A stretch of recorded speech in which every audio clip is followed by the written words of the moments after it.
Bueno, mis hermanos, les ruego que mantengan sus Biblias abiertas en Primera Corintios.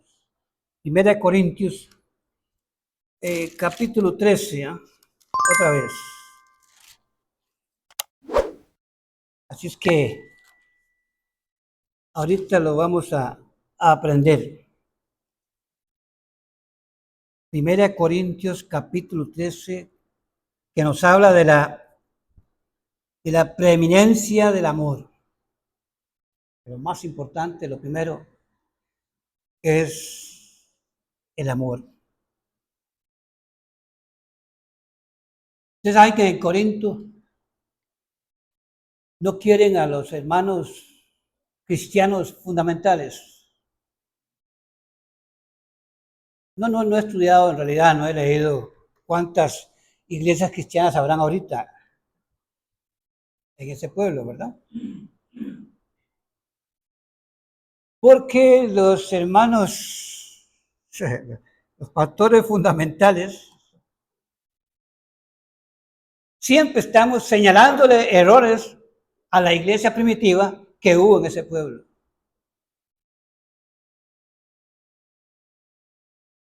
Bueno, y yo creo que lastimosamente hoy no es la excepción. Ahora, había razones, no solo los corintios, sino prácticamente todas las congregaciones cometieran errores. Porque Pablo lo escribió a los corintios en el año 55 y la Biblia terminó de escribirse en el año 100. Entonces faltaban 45 años de revelación de Dios. Padre Celestial, te invocamos para darte honra y gloria, para darte gracias, Padre, por esta nueva oportunidad que nos das para estar aquí en este lugar, alabando, bendiciendo tu nombre, y gracias que nos permite leer tu palabra, y ahora pedimos tu dirección para meditar en ella. Que nos des la sabiduría, tu sabiduría, mi Dios, para que lo que vayamos a decir esté conforme a tu palabra, conforme a tu voluntad, y que sea edificante para mis hermanos, para todos aquellos que quieran escuchar tu palabra. Así es que bendiciones para mis hermanos, para nuestras familias y para toda tu iglesia en toda la tierra, Padre. Gracias en el nombre de tu Hijo Jesús. Amén. La preeminencia del amor. Cuando uno lee el contexto, o sea, el capítulo 12 y el capítulo 14 y otras partes, se da uno cuenta que los corintios, los hermanos de Corintios, como buenos corintios, como buenos griegos, sabían ustedes que ese pueblo pertenecía, bueno, a Grecia, ¿verdad? Dice la Biblia que, a ver si me recuerdo, 1 Corintios 1:22, dice que los judíos pedían señales y que los griegos buscaban sabiduría. Siempre se sobresalieron en eso, querían sobresalir en sabiduría. Querían ser los primeros en el mundo. Y eso, pues, lógicamente, que entró en la iglesia. Los hermanos querían sobresalir. Uno de sus errores, entre tantos que tuvieron, ¿verdad?, es que querían sobresalir en los dones, pero en los dones, como ellos pensaban, en los mejores dones, en los dones que lo hicieran a la persona más importante.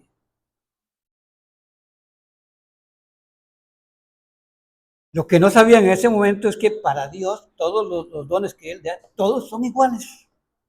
Él los va a calificar por igual. Ellos no entendían eso. Por la cultura de donde venían, de los griegos. Dice la palabra del Señor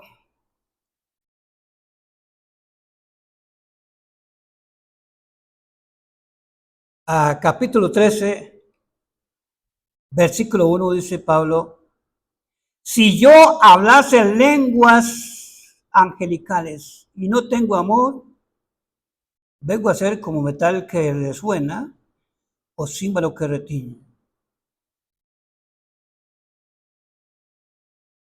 Vamos a aplicar en esta mañana este pasaje en una forma, vamos a ver, cuando uno quiere decir una cosa y lo compara con otra,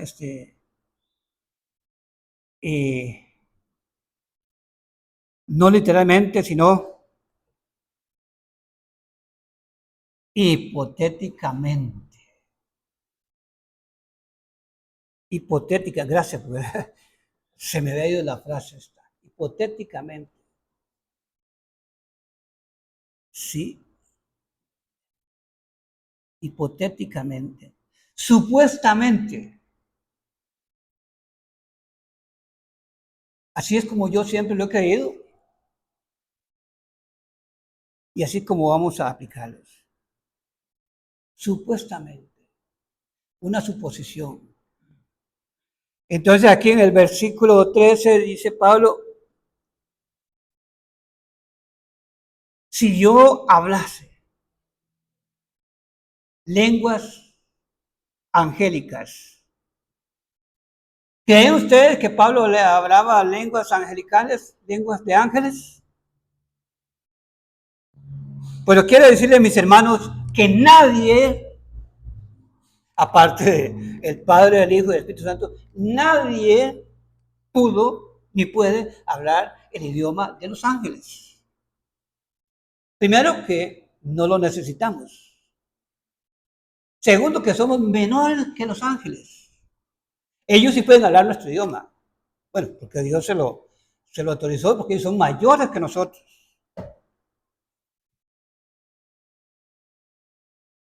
Oiga, pero si yo soy mayor que un gallo, ¿por qué no puedo hablar el idioma de los gallos? Y yo canto como un gallo, ¿verdad? Que no me pase de aquel amigo que diga, oiga, porque usted le dicen gallito. ¿Qué quiere que haga? ¿Verdad? A veces le pasa eso. ¿Verdad? Sí, hermanos. Pablo nunca habló, ni pudo, ni ningún ser humano puede hablar el idioma de los ángeles. Porque ellos son superiores a nosotros. ¿Podemos hablar el idioma de Dios? Pues no. Yo no sé cómo habla Dios, no sé cómo habla en nuestro idioma, bueno, en el idioma griego, ¿verdad? Sí. Entonces, por eso dice Pablo, si yo hablase, supuestamente. Pero es tan importante el amor. Ahora, ¿qué clase de amor es el más esencial? El que es indispensable que tengamos. Recuerda que hablamos hace 8 días del amor eros, que es tan lindo, ¿verdad? Tan tormentoso y tan problemático. Hablamos del amor estorge, que es importantísimo, sí, que cuesta también tenerlo. El amor entre hermanos, el amor fraternal, ¿verdad? El amor entre los compañeros. Y hoy estamos hablando de que el más importante es el amor de Dios, el amor ágape. Sí, mis hermanos. Nadie conoce el idioma, la lengua de los ángeles. Dice el versículo 2. Si tuviese profecía y entendiese todos los misterios, ¿sabes cómo dice? Y toda ciencia, y si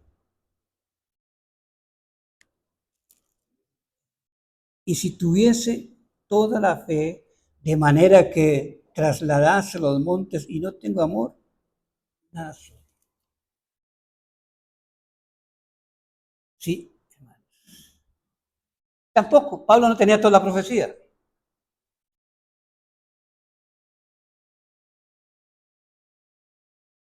No tenía todo, no conocía todos los misterios, ni toda ciencia, ni toda la fe.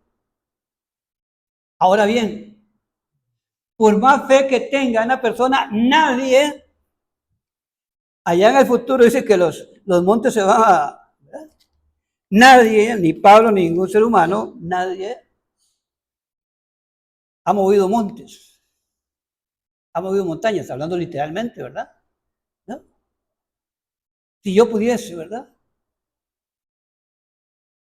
Cuentan la historia de una señora muy cristiana, ¿verdad? Pero no fundamental. Muy cristiana. Por ahí se compró una casa, una quinta allá frente al mar, solo que había un problema, un pequeñito problema, que había un cerro delante de la casa y por eso le dan un barato. ¿Sabes? Ay, hermano, que usted no sabe cómo es la cosa. Dice la palabra del Señor que si yo oro en realidad con fe, si tengo fe, hoy oramos y mañana se monte no va a estar. Yo voy a ver el mar como si estuviera la pura parte de la playa. Pero es una historieta, ¿verdad? No me consta, pero es una ilustración. Pero qué decepción se llevó esa señora. Yo no vuelvo a orar. La Biblia es mentira. La Biblia mal usada es fatal, ¿verdad? Tú que vender la quinta, porque ya... No, hermanos, la Biblia es espada de doble filo también, ¿verdad?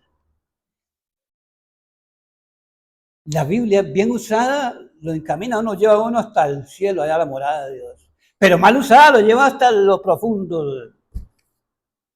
Sí, hermano, eso hay que tener sumo cuidado. Clamar mucho al Señor y estudiar un poquito, ¿verdad? Por lo menos aplicar el contexto para ver de qué está hablando. Sí. Versículo 3 dice, vamos a ir así viéndolos ligeramente.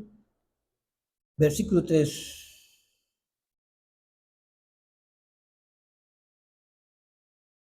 Pero el que profetiza habla, no, estoy equivocado ahí, estoy equivocado, perdón. Y si permanece, no, es que estoy estrenando, por eso que me está fallando. Y si partiese todos mis bienes para dar de comer a los pobres y entregase mi cuerpo para ser quemado y no tengo amor, de nada me sirve. Si entregase todos los bienes. Pablo no era rico. Pablo lo ha desechado todo. La riqueza de él era la riqueza del conocimiento de Dios.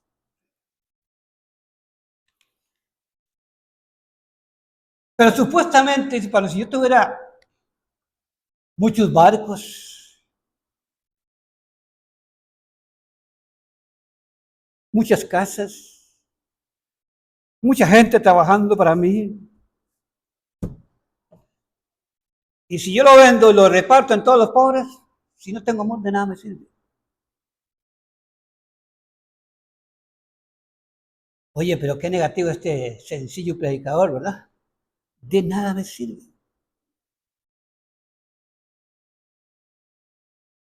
Si diese mi cuerpo para ser quemado, de nada me sirve. Aquí en la tierra sí, hermanos. Para acá en la tierra es maravilloso, es muy bueno en realidad. Las obras de caridad, es buenísimo. Cuando pasan ahí recogiendo porque se murió fulano y hay que ayudarle, dele. Y mientras pueda, y llega alguien con hambre, pues dele comida mientras pueda, ¿verdad? Todo eso es buenísimo. Pero dice la Biblia que si no tenemos el amor de Dios en nuestros corazones, eso de nada nos sirve. Cuando hacemos todas las cosas, los sacrificios, pero ya con el amor de Dios en nuestros corazones, porque ese amor es el que nos pide que hagamos eso, esas obras tienen premio. Pero todo lo bueno que el hombre haga, si no tiene primero el amor de Dios en su corazón, pues ni va a llegar al cielo ni allá va a recibir premios.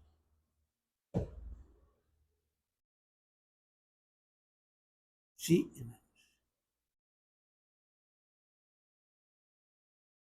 aunque parezca muy negativo, ¿eh? Dice el versículo 4, ahí donde se pone la cosa difícil, ¿verdad? El amor es sufrido, es benigno o bueno, no tiene envidia, no es jactancioso, no es presumido, no se envanece. Para tener esa clase de amor, hermanos, tenemos que ser cristianos verdaderos.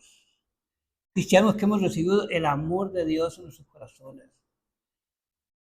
Cristianos que hemos recibido el sacrificio del Señor Jesucristo. Y aún así, hermanos, como humanos, lastimosamente muchos fallamos.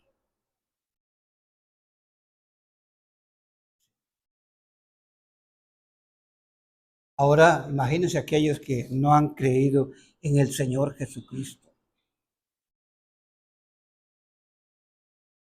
Dice la palabra del Señor, el amor es sufrido, es benigno, el amor no tiene envidia, el amor no es jactancioso, el amor no se envanece, no hace nada indebido, no busca lo suyo, no se irrita, no guarda rencor, no se goza la injusticia, mas se goza la verdad. Todo lo sufre, todo lo cree, todo lo espera, todo lo aporta. Pero dice el 8, el amor nunca deja de ser. Nunca, nunca, nunca. Porque es Cristo en nuestros corazones. El amor nunca deja de ser. Pero, ahí está el caso. Pero las profecías se acabarán y la ciencia y cesarán las lenguas y la ciencia acabará. Porque en parte conocemos, en parte profetizamos, mas cuando venga lo perfecto, entonces lo que es en parte se acabará.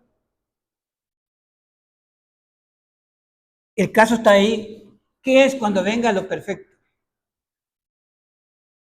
Hay varias interpretaciones de esto. Cuando venga lo perfecto. Algunos creen que es cuando venga el Señor Jesucristo por su iglesia. El Señor Jesucristo no es lo perfecto. Él es el perfecto. Hasta eso hace una gran diferencia. El Señor Jesucristo es el perfecto. ¿A qué se refería Pablo? En el año 55, no estamos criticando a los hermanos de Corinto en realidad. Ellos tenían su razón. Venían de un pueblo idólatra, de veras, de dioses paganos. Entran a la iglesia y de veras que, oiga, por fe, de veras. Pablo les predicó el evangelio y creyeron. Había que tener fe para uno, ¿verdad? Sí, porque al Señor Jesucristo dice, ¿y cómo demuestra usted que usted es el Hijo de Dios? Y hizo un montón de obras y no, llegó así. Y a Pablo, ¿cómo demuestra usted que lo que usted está hablando es palabra de Dios? Claro, Pablo también hizo un montón de obras y ni aún así. Sí, hermanos. Viendo que los corintios querían sobresalir y siempre andaban con sus niñerías y siempre querían ser los mejores y ser más uno que otro, es un gravísimo error en la iglesia, ¿verdad?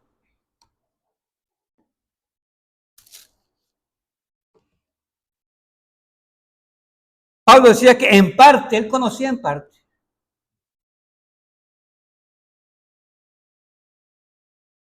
Cuando venga lo perfecto, por lo menos así lo he entendido yo. Que Pablo se estaba refiriendo cuando Dios diera toda su voluntad. Todo lo que el hombre necesita conocer. Que Pablo estaba refiriendo cuando se completa la Biblia, faltaban, ¿cuántos dijimos? 45 años todavía.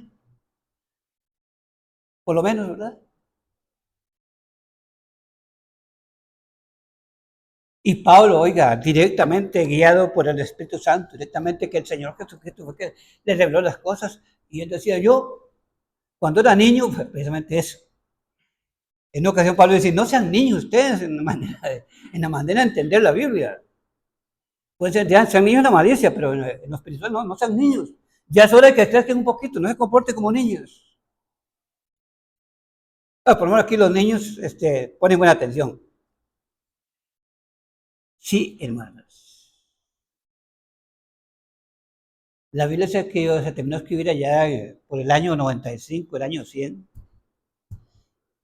que el Señor le reveló a Juan pues el Apocalipsis.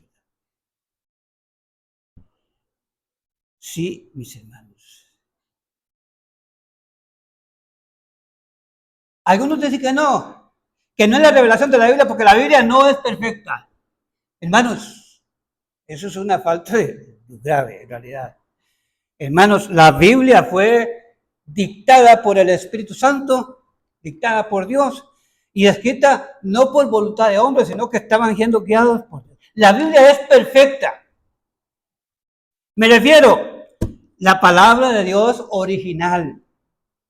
La palabra de Dios donde los apóstoles y los escritores pusieron su mano, que estaban en comunión con el Espíritu Santo. Eso es lo que es perfecto. Que nuestra versión tenga errores, ya que muchos hombres y hombres de Dios, pero al fin hombres, pues pusieron la mano Pero también hay que entender lo siguiente. Cada versión de la Biblia ha sido escrita con un fin de que sea tal grupo de personas las que van a leer esa Biblia. Entonces el escritor toma en cuenta, el traductor toma en cuenta el ambiente, toma en cuenta cuál idioma tiene, las costumbres que tiene ese pueblo y así escribe.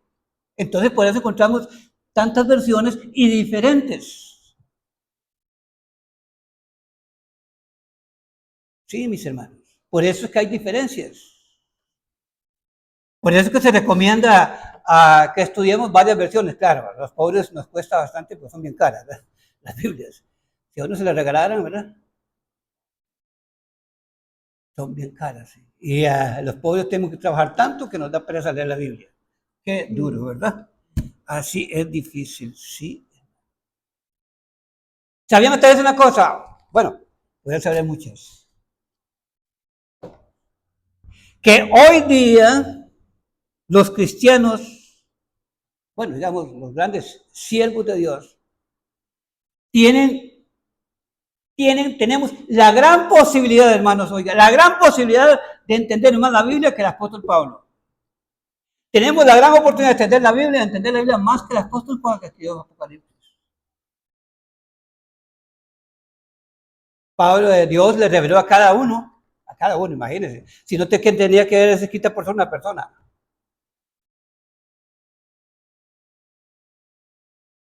Pedro decía, es que Pablo, Dios, el Señor lo usó mucho, pero hay algunas cosas que cuesta entenderlas. El famoso Pedro. Sí, mis hermanos. Y claro que ya uno ve que cuando el Espíritu Santo le reveló a Pablo eso, estaba tomando en cuenta el trasfondo de estos hermanos, conocimiento. Y por eso Pablo les escribe así.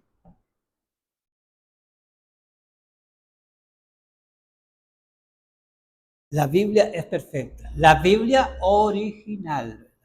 La Biblia, la palabra de Dios original. Fue Dios y Dios no comete errores.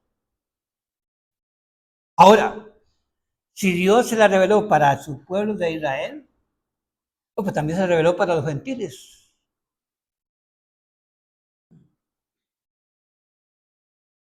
¿Estamos de acuerdo?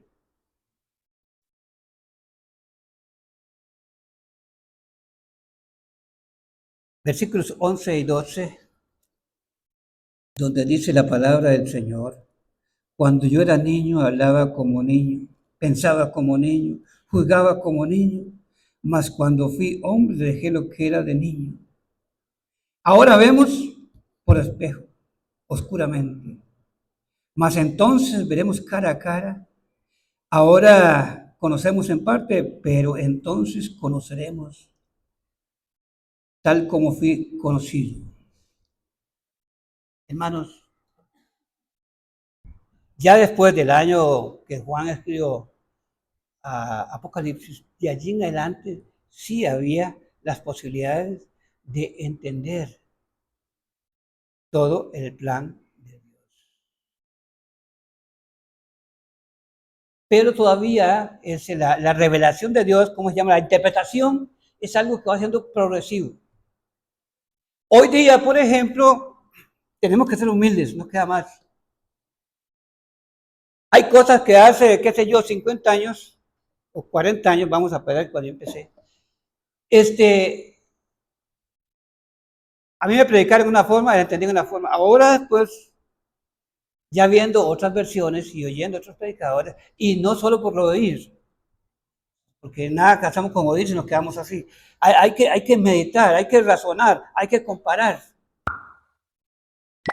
Vemos que sí, tal vez nos enseñan algunas cosas un poco equivocadas. Pero eso es algo que Dios lo comprende perfectamente. Porque esos hermanos de Corinto, por ejemplo, estaban aplicando las cosas mal, no significa que ellos se condenaron. ¿Quién se condena? Se condena todo aquel que Dios le envíe la luz y los hombres rechazaron la luz porque amaban más las tinieblas. La luz es el Señor Jesucristo. El pecado que condena al hombre es no aceptar al Señor Jesucristo como regalo. Querer conocer a Dios o querer estudiar la Biblia, aprenderla por sí mismo, por su inteligencia.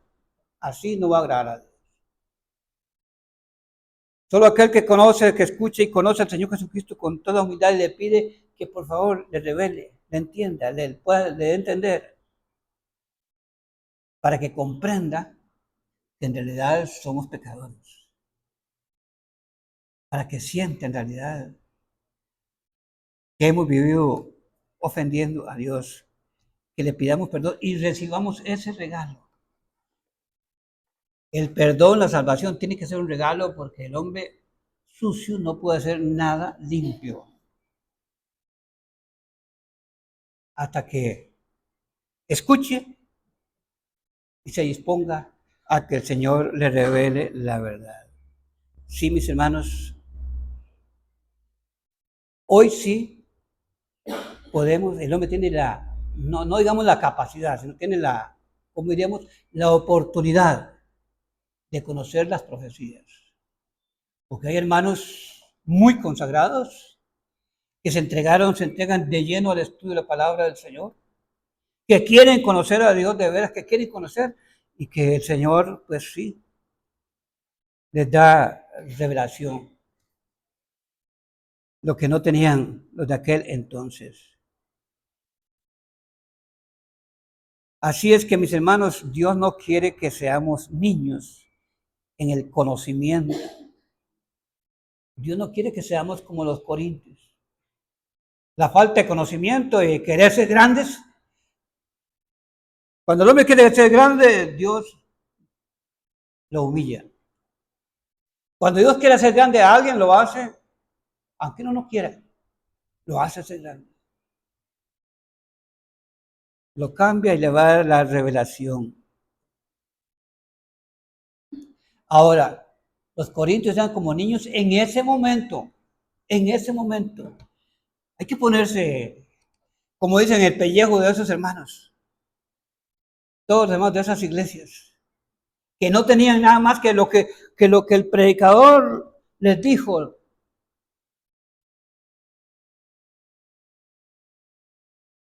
No tenían cómo comprobar.